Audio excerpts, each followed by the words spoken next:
Well, when you're one of 10 kids, you got to do something drastic to get attention. So Fred Klett learned to be very, very funny. His dry bar comedy special called One of 10 has over 65 million views. Yeah, you heard me right, 65 million. He's open for stars like Jay Leno, Ricky Skaggs. He performs his hilarious clean comedy on top cruise lines all over the world. We're so glad to have him back. Please welcome for his second appearance on our show, Fred Klett.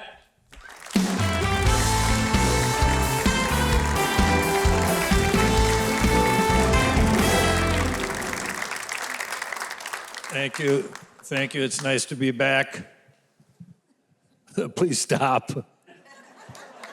I want a bonding type question. This should bring us all together regardless of where we're from. Does anyone here come from a family? I got 8 brothers and 1 sister. I grew up in a family of 10 kids. A large family, you have to adapt to survive, parents included. My dad adapted. He learned how to have fun with us. He used to love taking us to the store. He'd only say one thing, spread out, they can't watch all of us.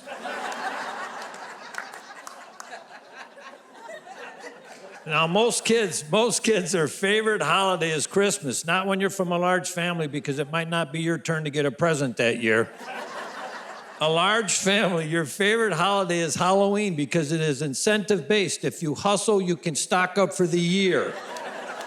Halloween comes around, all you know is you're gonna run for as hard as you can, as long as you can. A lot of kids try to tell you, oh, Halloween ends at 10 p.m. Wrong. Halloween ends when people quit answering the door. And most kids, they're just concerned about what they're gonna be for Halloween. You ask a kid from a large family, what are you gonna be? I'm gonna be as fast as I can. You're gonna wear a costume would slow me down. And you hate it when you get to that nice lady's house, that nice lady that just wants to talk. Halloween night, and she wants to have a conversation. And what are you supposed to be? I do not have time for this. Put the candy in the bag. I had one brother, he wouldn't even talk to people. Halloween night, they try to talk to him. He'd just look at him and go.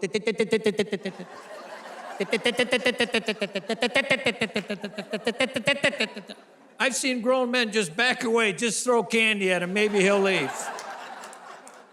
I guess what I'm trying to say to you is that you grow up in a large family, you're more creative than other kids because you don't have as many toys and stuff, and that kind of inspires that creativity. And as a result, you learn how to have fun where a lot of other kids don't. And I'll give you an example of that. We loved church when we were growing up. Loved it, church. We loved church. Absolutely loved it. Church. Loved it. Only place we knew of that you could go to, sit down, and this really happens. They pass a bowl full of money down your aisle.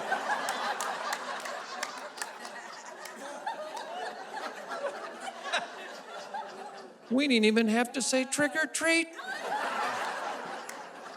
One Sunday, my dad looked and saw what we were doing. He looked like a guy without a microphone.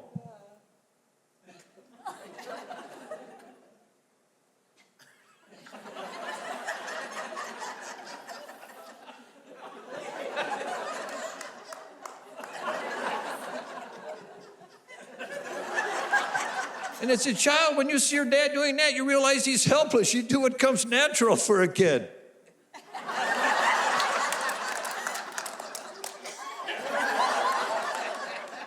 But I've got a lot of younger brothers and a younger sister. Younger brothers and sisters are not right. They're mentally off. They think goofy. Their whole goal is to get you to snap and get you in trouble. I had one younger brother in particular who was really good at getting on your skin no matter when you looked at him. No matter when you looked at him, all he would ever do was this.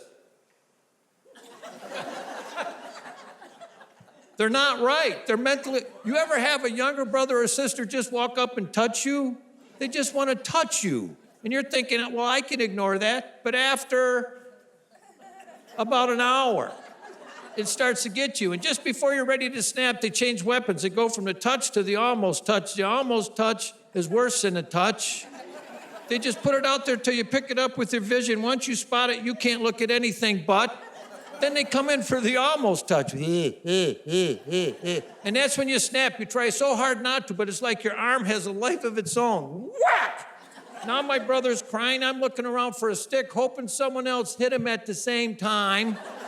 I don't want to go down for this by myself. He goes running off to our dad. Yeah, Fred hit me. Well, what'd you do to him? I didn't do nothing. Then my dad from the other room, Fred, get in here. Why'd you hit him? Well, he almost touched me. And as soon as you say it, you know you're in trouble. Now my younger brother's standing behind my dad. Now, everyone would always ask my parents, what was it like raising 10 kids? And they always said there were so many stories that they could choose from. Like one time I got together with all my brothers and we pooled our money and we ordered a monkey out of the back of a magazine. I'll never forget the date, August 22nd. My dad was sitting on the front porch. UPS truck pulls into the driveway. Driver gets out with the small box, walks up to my dad and says, sir, here's the monkey that you ordered. My dad looked at my mom and said, Joanne, line them up. Hey, thanks a whole lot, everybody. Thank you. That's great, Fred. No, you bet. Thank you. Oh, man, I can believe that whole thing of line them up.